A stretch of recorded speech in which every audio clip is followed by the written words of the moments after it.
Olá, amigos.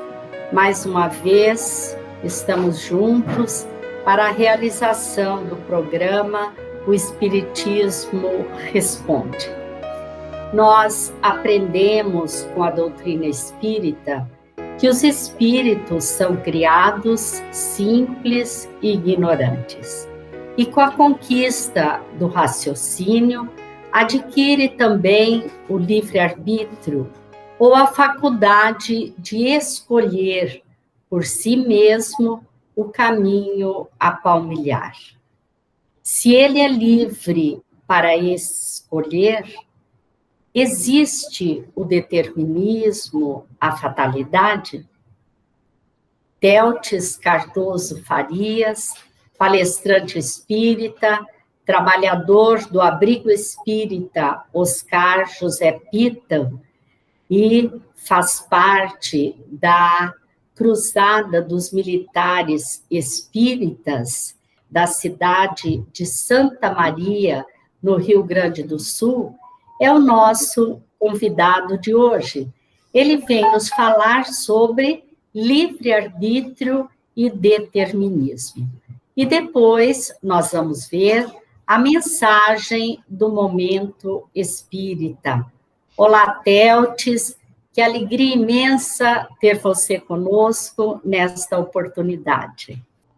É uma alegria muito grande retornarmos, mesmo que virtualmente, a essas terras do Paraná que nós aprendemos a gostar, admirar e que fomos aí tão bem recebidos. Qual é a visão espírita do livre-arbítrio? O ser humano, o espírito criado por Deus, como tu já disseste, simples e ignorante, ele tem liberdade. Então, essa liberdade é basicamente a de pensar. E pensando, agir.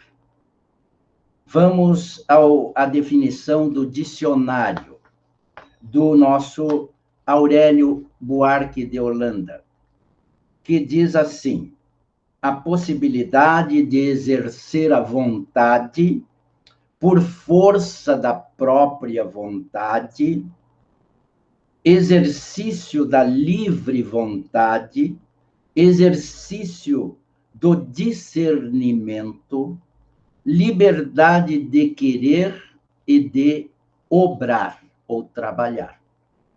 Então, pelo dicionário do Aurélio Buarque de Holanda, é essa a definição. Mas nós vamos ao livro fundamental, o livro básico da nossa doutrina espírita, da Lei de Liberdade, que é o capítulo 10º da parte 3ª das leis morais, onde nós encontramos o item livre-arbítrio. E Kardec, na questão 833, pergunta: haverá no homem alguma coisa que escape a todo constrangimento e pela qual goze ele de absoluta liberdade? E os imortais responderam: no pensamento goza o homem de ilimitada liberdade, pois que não há como pôr-lhe peias ou barreiras. Pode-se-lhe deter o voo, porém não aniquilá-lo. Então, o Espiritismo nos diz que a liberdade que nós temos, basicamente, é de pensarmos. O Espiritismo valoriza muito o livre-arbítrio das criaturas. Aliás, a nossa vida é em torno dessa capacidade de pensarmos, tomarmos decisões e agirmos. Nós sabemos que o nosso livre-arbítrio vai se ampliando, não é? E como é que se dá esse desenvolvimento do livre-arbítrio? Daquela simplicidade e, vamos dizer, ignorância do princípio, simples e ignorantes que fomos criados, nós vamos desenvolvendo a capacidade intelectual ou intelectiva. e vamos, com o tempo, aprendendo coisas que nós não sabíamos antes, que ninguém tinha nos ensinado. A vida é a grande escola, ensina o Espiritismo. E nós, pela bênção da imortalidade da alma, temos múltiplas oportunidades reencarnatórias. Temos múltiplas oportunidades de crescermos, de aprendermos. Quanto mais nos tornamos capazes, mentalmente, intelectualmente, mais adquirimos liberdade, livre-arbítrio. Podemos, diz a doutrina espírita, quando chegarmos a um nível tal, não apenas de evolução, melhor dizendo, um nível tal de evolução, poderemos ter muito mais liberdade de agir e de gerar fatos do que quando éramos muito ignorantes ainda, muito sem saber nenhum. É esse o desenvolvimento natural. As experiências. Emmanuel, no livro O Consolador, na questão 131, se não me falha a memória, ele pergunta como é que adquire experiência o espírito? E Emmanuel responde que é com as vivências, que adquire experiências, ou melhor, adquire livre-arbítrio, saber, potencial de tomar decisões com as múltiplas experiências que a vida lhe oferta. E é assim, nós sabemos que é assim. Teótis, Allan Kardec, em O Livro dos Espíritos, obra básica do Espiritismo, na questão 121, pensando exatamente que os espíritos foram criados todos iguais, todos simples e ignorantes, ele questiona por que certos espíritos seguiram o caminho do bem e outros seguiram o caminho do mal. Você poderia comentar a resposta que foi dada pelos espíritos? Estou com o Livro dos Espíritos à minha frente, porque só decorado, às vezes, não conseguimos reproduzir o pensamento adequado do nosso codificador e do próprio Livro dos Espíritos. Então, me permitam ler a questão, ou melhor, a resposta, porque a pergunta você já fez. Então, diz aqui, não têm eles, os espíritos, o livre-arbítrio, a liberdade de pensar? Deus não os criou maus, criou-os simples e ignorantes, isto é, tendo tanta aptidão para o bem quanto para o mal. Os que são maus, assim se tornaram por vontade própria. Então, o comentário que a doutrina nos permite realizar é que, tendo liberdade, nós podemos tomar um caminho ou tomar outro caminho. Diante de uma encruzilhada, nós temos que tomar atitudes. Ou vamos para a esquerda, ou vamos para a direita, ou seguimos em frente, ou retornamos para trás. Diante de uma bifurcação do caminho, nós temos que saber se vamos para a direita ou se vamos para a esquerda. Então, fomos criados neutros, sem maldade, lá no princípio, na simplicidade e na ignorância do princípio. E aí vamos criando situações, vamos vivenciando experiências que vão definir o nosso rumo da caminhada.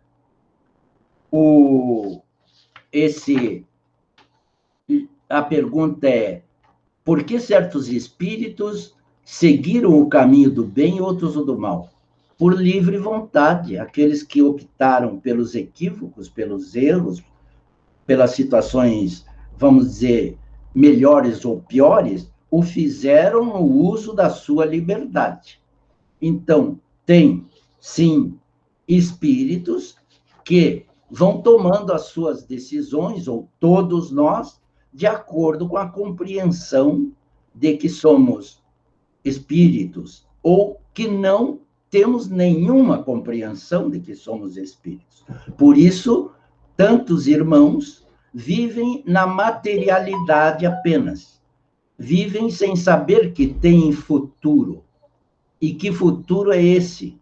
Já que a maior parte das religiões tradicionais aceita a vida única. O Espiritismo não aceita a vida única. Seria impossível nós encontrarmos a justiça divina só com a vida única, só com o entendimento de que a única oportunidade que Deus nos concedeu é aquela que nós estamos vivenciando, é aquela vida. Acabou aquela existência, somos julgados definitivamente, segundo as religiões tradicionais, julgados por Deus, esse é o ensino natural das religiões que não aceitam a reencarnação, e vamos para locais diferentes. E, digamos, céu, inferno, purgatório, e isso o Espiritismo nos diz que não é assim, nos ensina que não é assim. A certeza da imortalidade, os fatos que o Espiritismo estuda, porque o Espiritismo estuda fatos, não é uma crença pura e simples, não tem dogmas impositivos. O Espiritismo é ciência, é filosofia, é religião, e esses três aspectos se completam. Então, nós sabemos que certos espíritos seguem o caminho equivocado no uso da sua liberdade. Outros seguem o caminho correto e vão tendo as felicidades ou a felicidade, conforme queira a expressão, do seu merecimento, daquilo que fez de bom. Nós aprendemos muito claramente também com a doutrina espírita a lei de causa e efeito, né? Então, nós sabemos que após tomarmos uma decisão, uma atitude, a consequência é natural e proporcional à atitude tomada, né? Se alguém influenciar negativamente o seu livre-arbítrio, né, o livre-arbítrio de alguém, ele tem a mesma responsabilidade pelo desacerto das escolhas que esta pessoa fez? Sem dúvida nenhuma. Nos coloquemos na posição de um pai amoroso, por exemplo, que educa da melhor maneira possível. O filho ou a filha, os filhos, terão, sem dúvida, recebido o melhor das influências paternas. Mas se esse pai ou essa mãe, esses educadores, professores, por exemplo, distorcerem a realidade, procurarem deformar o caráter em vez de formar o caráter, eles serão responsáveis, sim, por terem conduzido aquela alminha, aquele espírito ainda sem maiores saberes àquela situação. Então, um pai, um professor, um amigo querido que influencia na vida de alguém que está bem e influencia negativamente, ele será solidário naquela queda, naquele caminho que o espírito que foi influenciado está recebendo. É claro que isso não tira totalmente a responsabilidade de quem optou por aceitar aquele tipo de ensinamento. Então, na encruzilhada, a pessoa tem que tomar decisão. Ah, mas eu fui influenciado pelo meu professor. Foi influenciado porque deixou-se influenciar. Não é? Não põe a culpa no outro totalmente. O outro é responsável, sim. Mas... importante isso, né, Theos? Exatamente. Então, ele foi influenciado, mas ele cedeu à influência que ele não devia ceder, porque ele tem liberdade, a escolha dele. E nosso Espiritismo nos diz, na questão 621, Kardec pergunta: onde está escrita a lei de Deus? E os espíritos responderam: na consciência. Então, a nossa consciência é que vai responder também. Então, não se pode tirar a responsabilidade de quem influenciou, será solidária com aquilo que está ensinando, sim, mas não se pode tirar a responsabilidade de quem está indo pelo mau caminho e quer justificar a decisão tomada no erro, porque alguém lhe influenciou negativamente. Essa é a posição da nossa doutrina. Celtis, nós consideramos, então, considerando o livre-arbítrio, nós sabemos que o determinismo absoluto não existe, não é? E a fatalidade, né? É muito comum a gente ouvir alguém dizer: o acidente que vitimou o jovem foi uma fatalidade. Como que nós podemos entender isso? Ora, nós espíritas,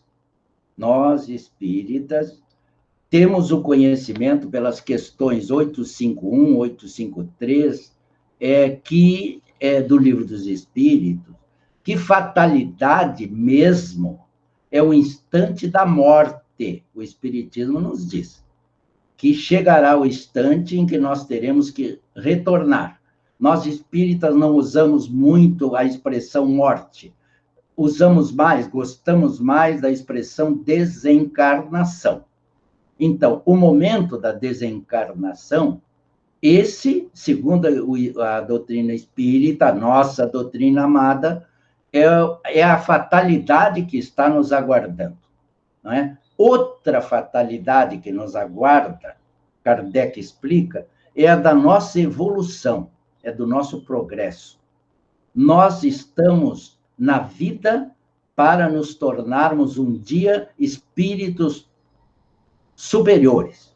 Se quisermos usar os termos das religiões tradicionais, anjos, espíritos luminares ou espíritos de luz.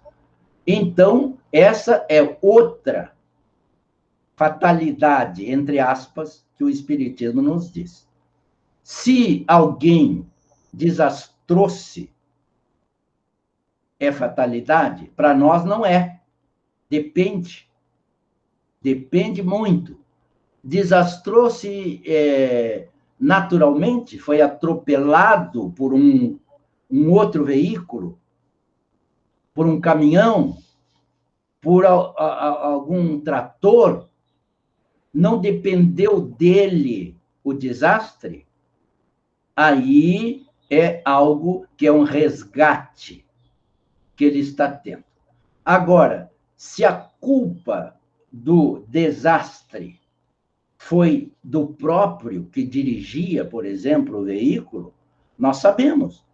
A lei humana prevê nas estradas velocidade de 80, de 90, de 100, de 110, algumas vias, mas as pessoas abusam ao dirigir. Então, muitas vezes, o cidadão aperta no acelerador e vai a 160, a 180, e tem uma curva na frente, e ele não vence a curva. Então, acaba acontecendo o desastre. Foi fatalidade? Não, não foi fatalidade no conceito e no aprendizado espírita. Foi imprudência, foi leviandade de quem dirigiu aquela velocidade. Então, nem tudo é fatalidade, nem tudo é fatalidade. Não seria fatal. Quem se suicida era uma fatalidade? O Espiritismo diz que não há ninguém obrigado, ou, vamos dizer, que a lei divina não impõe que ninguém abrevie a sua vida por motivo nenhum. Se a pessoa abreviou a sua vida, é livre-arbítrio, embora haja aspectos que a doutrina aprofunda e pode concluir que aquilo ali foi uma influência espiritual negativa e que houve essa influência de espíritos menos felizes e que levaram a um processo obsessivo que desencadeou o suicídio. Então, livre-arbítrio, determinismo é uma coisa, fatalidade é outra. Quem gera o determinismo somos nós, os encarnados. A fatalidade fica por conta da lei maior, da lei divina. E é muito pouca coisa que é fatal para Deus. Muito obrigada, Teodes. Nós te agradecemos imensamente pela sua participação, pelos conteúdos que você nos trouxe. Eu é que agradeço, Ivone.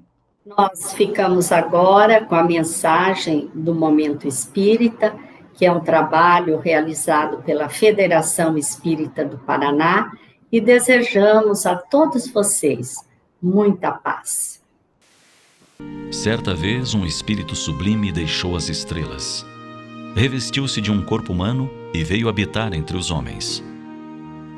Porque fosse um exímio artista plástico, habituado a modelar as formas celestes, compondo astros e globos planetários, tomou da madeira bruta e deu-lhe formas úteis. Durante anos, de suas mãos, brotaram mesas e bancos, onde amigos e irmãos se assentavam para repartir o pão. Para receber os seus corpos cansados ao final do dia, ele preparou camas confortáveis. E porque amasse a todos os seres viventes, não esqueceu de providenciar coxos e manjedouras, onde os animais pudessem vencer a fome. Porque fosse artista de outras artes, certo dia deixou as ferramentas com que moldava a madeira e partiu pelas estradas poeirentas. Tomou do alaúde natural de um lago em Genezaré e ali teceu as mais belas canções. Seu canto atraía crianças, velhos e moços. Vinham de todas as bandas. A entonação de sua voz calava o choro dos bebês, e as dores arrefeciam nos corações das viúvas e dos desamparados. As harmonias que compunha tinham o condão de secar lágrimas e sensibilizar corações endurecidos. Como soubesse compor poemas de rara beleza, subiu a um monte e derramou versos de bem-aventuranças que enalteciam a misericórdia, a justiça e o perdão. Porque sua sensibilidade se compadecia das dores da multidão, multiplicou pães e peixes, saciando-lhe a fome física. Delicado na postura, gentil no falar, por onde passava, deixava impregnado o perfume de sua presença. Possuía tanto amor que o exalava de si aos que o rodeassem. Uma pobre mulher enferma tocou-lhe a barra do manto e recebeu os fluidos curadores que lhe restituíram a saúde. Dócil como um cordeiro, abraçou crianças, colocou-as em seus joelhos e lhes falou do Pai que está nos céus, que veste a erva do campo e providencia alimento às aves cantantes. Enérgico nos posicionamentos morais, usou da sua voz para o discurso da honra, defendendo o templo, a casa do Pai, dos que desejavam lesar o povo, já por si sofrido e humilhado. Enalteceu os pequenos e, na sua grandeza, atentava para detalhes mínimos. Olhou para a figueira e convidou um cobrador de impostos a descer a fim de estar com ele mais estreitamente. Acreditavam que ele tomaria um trono terrestre e governaria por anos com justiça. Ele preferiu penetrar os corações dos homens e viver na sua intimidade, para que eles usufruíssem de paz e a tivessem em abundância. Seu nome é Jesus, o amigo divino que permanece de braços abertos, declamando os versos do seu poema de amor. Vinde a mim, vós todos que estáis aflitos e sobrecarregados, e eu vos aliviarei.